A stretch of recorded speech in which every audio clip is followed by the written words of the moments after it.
So a year ago today, pretty much, we met up in San Francisco. I just got into podcasting. You're like my 6th interview. The market was great. We were all very wealthy. And then since then, it's been nothing but a dire market. But you've been involved in crypto and Bitcoin and since pretty much the start. So can you give some words of reassurance to everyone here about what we're going through? Well, I've seen these like market cycles a few times, so I think we'll come back. I have no doubt that this is not the end of crypto. Yeah, a year ago, like you were new to the scene. Jameson Lopp wrote me a message saying that I should talk to you. I had no idea who you are, and I said, fine, I'll talk to you. And then you flew all the way out to San Francisco to chat with me. Yeah. So I kick-started your career, I believe. Well, I have to credit Jameson Lopp as well, who I went out to North Carolina with and shot guns, which for my first time, which was scary, and also ended up eating meat, even though I was a vegetarian, because I was too intimidated to tell him I was a vegetarian. But no, thank you both so much. So how's everything going with Litecoin? Good. Price is up. Everyone's happy. Most people are happy. Most people are happy. And you're looking at privacy right now, right? Or you keep correcting me to privacy. Yeah, privacy. Yeah, privacy. Yeah, well, specifically fungibility, right? I think one of the key properties of sound money that's missing from Litecoin and Bitcoin for that matter is fungibility, which means that like any coin is exactly the same, so it doesn't matter which coin I send you. Just like it doesn't matter which $20 bill or whatever currency you have in your wallet you pull out, it doesn't matter which one you use to pay. You don't have to decide, should I use this one or that one? And that's not the case today with Bitcoin and Litecoin. So I'd like to kind of push this, make this more fungible, make the coin more fungible. And privacy is kind of required to be fungible. People often talk about privacy as a human right as well. Is that your belief too? I do believe that people should have a right to privacy. Yeah. I think these days, it's far too easy for people to kind of give up privacy for more features and more cooler stuff that they're doing. But I think people are starting to understand the need of privacy more and more with like the stuff Facebook is doing, and just you hear more and more of it in the news. And I think people will wake up one day and realize they shouldn't give up their privacy for the next cool little thing that they're using. I think the Facebook thing is really important as well. I just interviewed Amber Balday. We talked about surveillance capitalism, and you've spent a lot of time in Silicon Valley. And we've seen increasing numbers of what you would really define as scandals with regards to data, the Cambridge Analytica with Facebook and such. Yet we still don't seem to be en masse rejecting the behavior of these Silicon Valley behemoths. So why do you think there is so much apathy towards taking privacy seriously? I think just people are used to giving up their data, just ease of use, using Google or Facebook. You get that product for free, but it's not really free because it's costing you in terms of privacy. If it's free, you're the customer. Exactly, if it's free, you're the customer, right? But I think another thing about privacy is Bitcoin itself, like using cryptocurrency helps in that aspect, right? If you're using credit cards, you have to tell the company, like the merchant, like all your information, right? Your Visa, address, and all that personal identifiable information you're giving up when you're using another form of payment. But with cryptocurrency, you don't have to give that information up. And I think that's good for privacy. It's also good for if these companies actually get hacked, which they eventually do, they don't leak all your identity out to everyone. So what approach is Litecoin taking to implementing fungibility? Because there's a number of different options, right? Yeah, so initially we were looking at confidential transactions. It's something that's been proposed or been worked on for Bitcoin for quite a while. The issue with confidential transactions is that the transaction size is, at least initially, it was like 20 times larger than a regular transaction. So by using confidential transaction, you're making the blockchain a lot less scalable. And the trade-off is is not worth it for privacy that you get. But with recent technological improvements, it's been down to like 3 times the transaction size. It becomes more manageable. And recently we started looking at something called Mimblewimble. It's what Beam and Grin, 2 recent projects, are using. It's a way where you get privacy without sacrificing scalability. So I think it's a very cool technology, and it's something that we're researching and figuring out how to add to Litecoin with something like extension blocks. So what kind of timeline are we looking at for seeing this? 2 weeks. 2 weeks? We'll see in 2 weeks? Always Yeah. 2 weeks. No, I think it's going to take more work to do it right. We don't want to rush it. So this is quite complicated stuff. So we're working with the Beam privacy team on this. We'll come up with like a design of how to do this, and then work with them to implement it. Okay. And what else is happening with Litecoin? I've heard something about a Litecoin bank. Yeah. So last year we purchased part of a German bank called WEG Bank or WEG Bank, and they're working on crypto related products. It's a slow process. Banks move slowly because of all the regulations. So we'll see what kind of cool stuff we can actually work with them on. Is there any plans, do you think, for you guys to consider a merged bank account between crypto and fiat?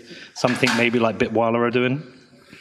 What do you mean by a merged bank account? So, for example, one of the difficulties I had with my business is opening a bank account. When I finally did, I have my fiat money in my account, but half of my invoices are sent out in Bitcoin.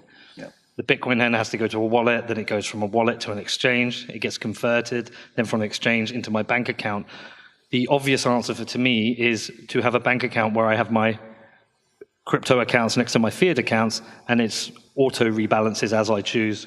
Yeah, that's definitely in the works. That's something that I would like to see, where your regular bank will provide you with a USD bank account and a crypto bank account, right, where you can store Bitcoin and Litecoin or whatever coins that we support, and then it'll be cool, right? It'll be just like how certain bank accounts you can have US dollar and another foreign currency. Cryptocurrency is just another form of money, so. Okay. You've also got your first conference coming up, right? Well, I'm organizing 2 conferences. Oh, is it 2? I know of one. Yeah, so there's the Magical Crypto Conference coming up in May, right before Consensus in New York. And in end of October, we have the Litecoin Summit, the second Litecoin Summit this year. So tell everyone about the Magical Crypto Conference, why they should care. Who here has actually watched one of the Magical Crypto Friends podcasts? There's like a few of you. Well, go check it out. It's a podcast, 4 of us, Samson Mao, Fluffy Pony, Ricardo Spagni, and Whale Panda, and I do. It's like a funny podcast. We cover everything crypto related. So we are hosting this conference and trying to make a more affordable conference in New York. It's not cheap. It's still $300, but it's a lot more affordable than other conferences. And we try to make it more interesting, more technical, and more fun. You got a great set of speakers lined up, though, right? Yeah, that's basically who's who in crypto. But we started with 4 of the best people in crypto, so. Yes. Yeah. You got Jameson there, right? Yeah. Who else is coming? Adam? I believe Adam Back is coming. Yeah. And so, what have you learned about organizing a conference then? It's hard. It's hard to not lose money. We don't expect to make any money at all. We'll see how that goes.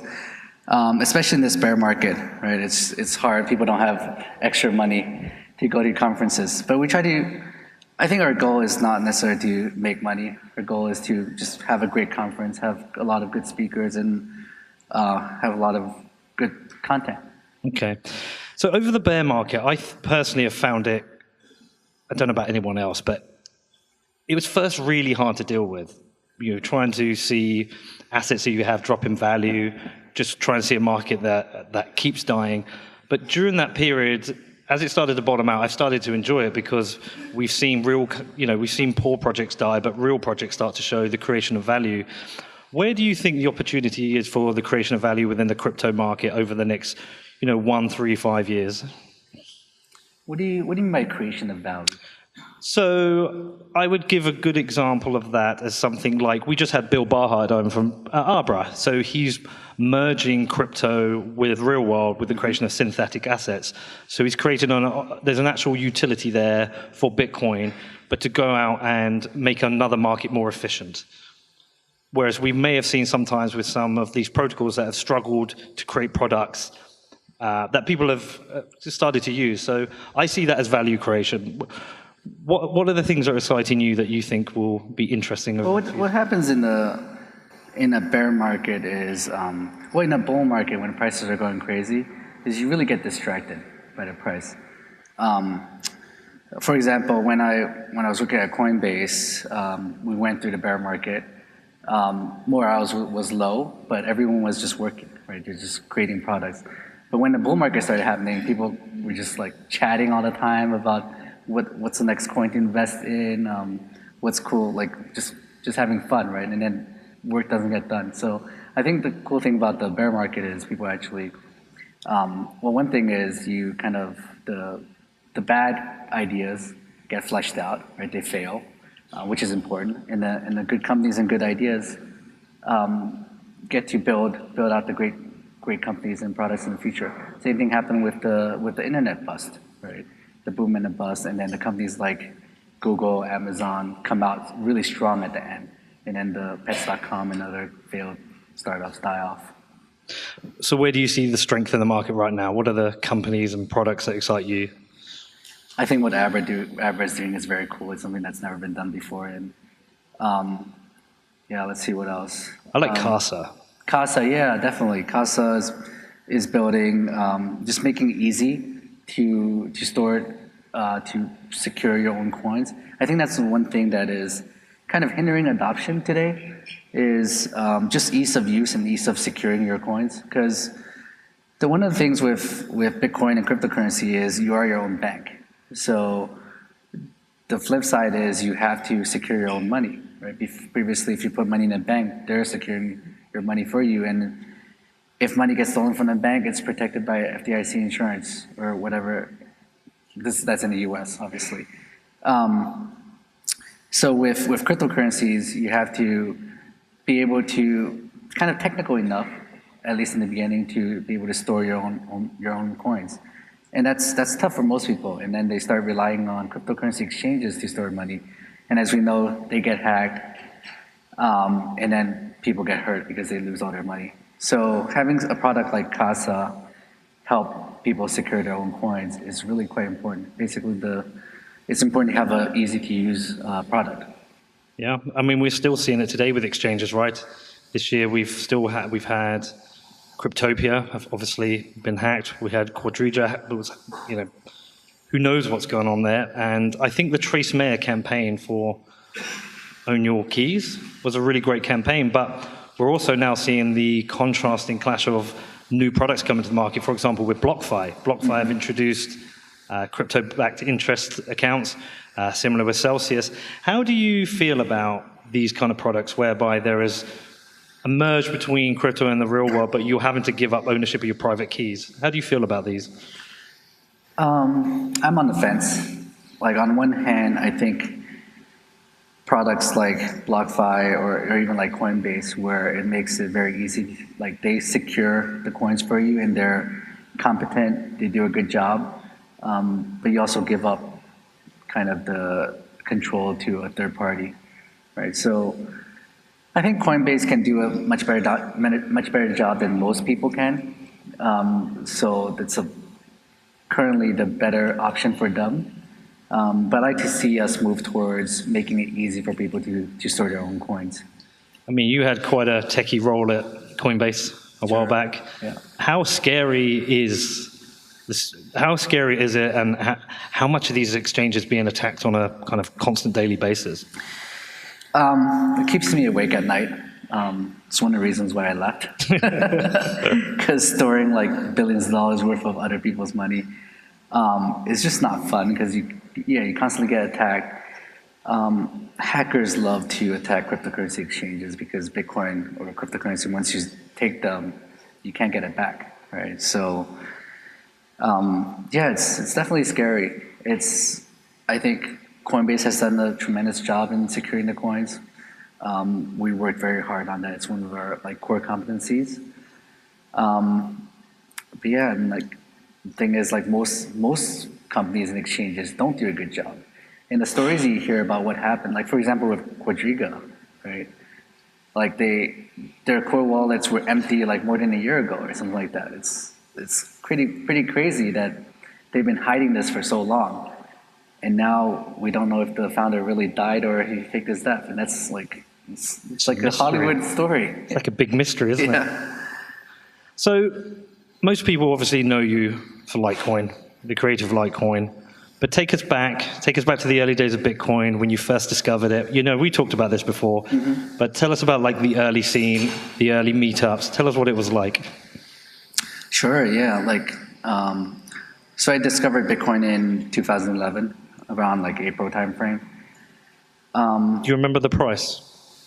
Yeah, $30. $30. It was basically it was the peak. I bought in at the peak. You bought at the top. Yeah, I did. I bought a few Bitcoins from my current actually. I was at Google at the time, and my current was also working at Google, and he was a big proponent of Bitcoin inside Google. So I reached out to him and talked to him about it, and bought my first Bitcoin from my current at the peak. Wow, you didn't tell me that last time. I guess I didn't. Yeah, and then I watched it drop like 90+% until it hit like $2. Did you then sell it too? No, I didn't sell it. Right. The reason is because the price dropped, but the fundamentals haven't changed at all. Right. It's still the same. Nothing has changed. It's just that it was a kind of a bubble, right? A bubble burst. But it's not. Nothing has changed. Right. Similar to today, the price went up to almost $20,000. It popped, and now it's at 4,000, but the fundamentals haven't changed. If anything, like the current space is a lot stronger than what it was a few years ago. So I have no doubt that the price will come back up.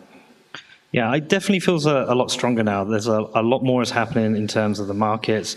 We have Gabor in the audience somewhere from VanEck, who are applying to have an ETF approved.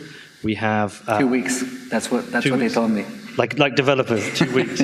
But it definitely feels like there's a lot more strength in the market now. There's a lot more people involved in Bitcoin. There's a lot more mature media coverage.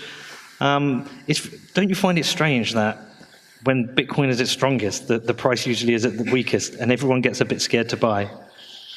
Yeah, it is. It's human nature where when a price is like at $20,000, everyone's asking you about how to get into Bitcoin, and now it's so much cheaper and no one wants to touch it. Yeah, the same thing happened in 2011, 2012, right? When the price dropped to like $2, no one wants to touch it. When it was at 30, everyone wants to get in. And then of course it came back. I guess I have more to talk about the early days. When I first got in, the community was really small, right? And I could pretty much like read everything written about Bitcoin, like everything written about Bitcoin at that time. Like of course there's no podcast or anything like that, but there's, on the Bitcoin Talk forum, people post about stuff. I follow like every single project related to Bitcoin. You can't do that anymore, obviously. And the first Bitcoin conference I went to was in New York in, I think it was May or June of 2011. That's where I met Roger Ver and Eric Voorhees, Jesse Powell. Jesse Powell, yeah. Yeah, it was a pretty cool conference. I think it was only maybe like 50 people that attended. Who did the keynote? Gavin. Gavin was there. He was talking about multi-sig transactions, and yeah, pretty much everybody in the space went to New York for that conference. Right. Yeah. And what was it like in those early days? Were you all working together, meeting up regularly? All the same people working together? everyone were really into kind of cryptocurrency, Bitcoin, sound money, or I guess there's only Bitcoin back then. But people were doing different things, right? No one's really are doing Bitcoin full time, right? It's all they're just doing their own thing, and then they invested in Bitcoin. So when were the first altcoins? I guess the first one is Namecoin. Okay. We're trying to do DNS on the blockchain. Before Litecoin, there were about a dozen or so altcoins. Okay. And when did Litecoin happen? And why? Why did Litecoin happen? Litecoin was launched in October of 2011. It happened just because I was having some fun creating coins. So out of fun, you created something that at the peak was worth how many billions? Well, a few $billion today. But the funny thing is, when I created Litecoin, Bitcoin itself was worth like 100 million. I didn't expect Litecoin to be anything close to 100 million when I created Litecoin. So you accidentally created something worth billions of dollars? Something like that. Yeah. Well, we all do that, right? So I didn't tell you this last time. I have a hidden wallet somewhere with a lot of Litecoin in it that I can't find. I lost the password to. I bought it when it was really, really cheap. I can't even remember, like low dollars. And yeah, I lost it. You want me to find it for you? Can you hard fork for me? Get it back to me. Sure, well, let's hard fork for Peter. So, who wants to hard fork for Peter? No one. One guy at the back. One guy at the back. I think I might open the questions up to the floor because it's not often that people get a chance to ask Charlie a question. But final question from me: what are you excited about for the future, Charlie?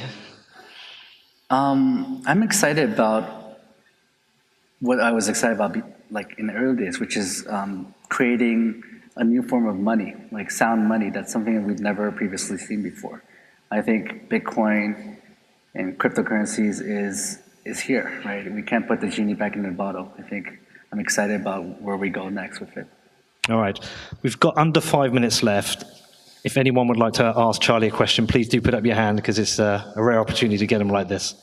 Anyone want to ask Charlie a question? Yep. I'll come down.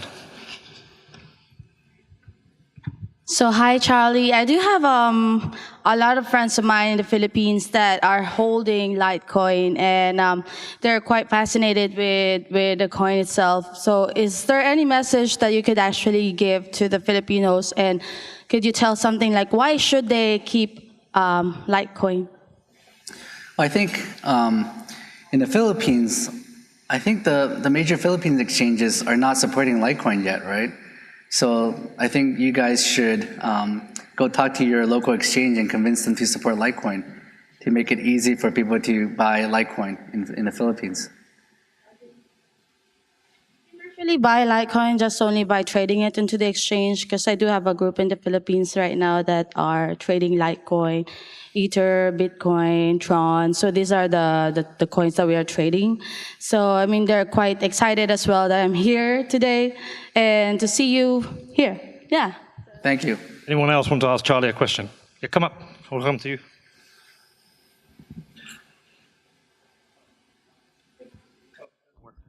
Hello? Okay, cool. Hi, Charlie.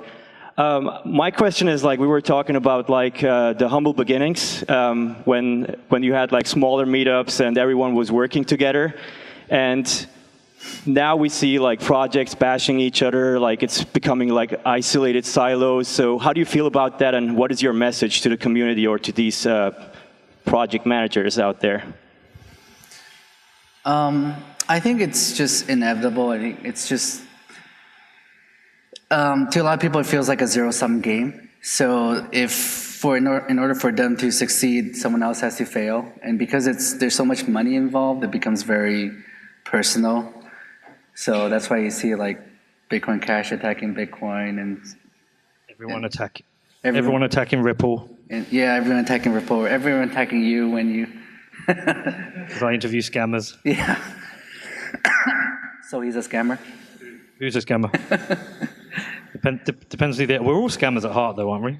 Yeah, I think it's. Yeah, I'm not sure what we can do about that. But it will sort itself out as like the real scam projects fail and the real good projects kind of survive and rise to the top. So outside of Bitcoin, obviously Litecoin, and I suspect Monero, what other projects, coins are you interested in? What excites you? I mean, to be honest, I don't really follow most coins. I focus on kind of Litecoin and Bitcoin, and just I try not to. And if I say I've said like this project's interesting, and then it gets taken out of context, and we try to pump it. So and then you have to sell it at the top. yeah, so I try not to be vocal about other projects if I. So you're not a maximalist. You're a Bitcoin, Litecoin dualist. I'm a Duopolist. crypto maximalist. Crypto maximalist. I think cryptocurrency will take over. All right. Well, look, this is my first time to Hong Kong. It might be some other people's. You know the city well.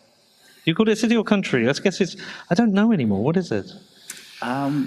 Is it a state? I don't know. No. I don't know. So I don't want to comment on it. Yeah. Say something wrong. So my first time here, I've got one day off tomorrow. Recommend something for me to do, and anyone else here, it's their first time visiting. Putting me on the spot. I'm putting you right on the spot now. I haven't been to Hong Kong for like 5 years, so. Really? Yeah. I used to come here quite a bit. Right. Where are you going tonight? What parties are you going to tonight? I am actually flying out tonight. I'm going to Taiwan tonight. All right. Yeah. Well, I think it's been great to have Charlie on. He's a little bit of a hero of mine. He's supported me so much with my work behind the scenes. So can you give your biggest round of applause for the day for Charlie Lee? Thank you.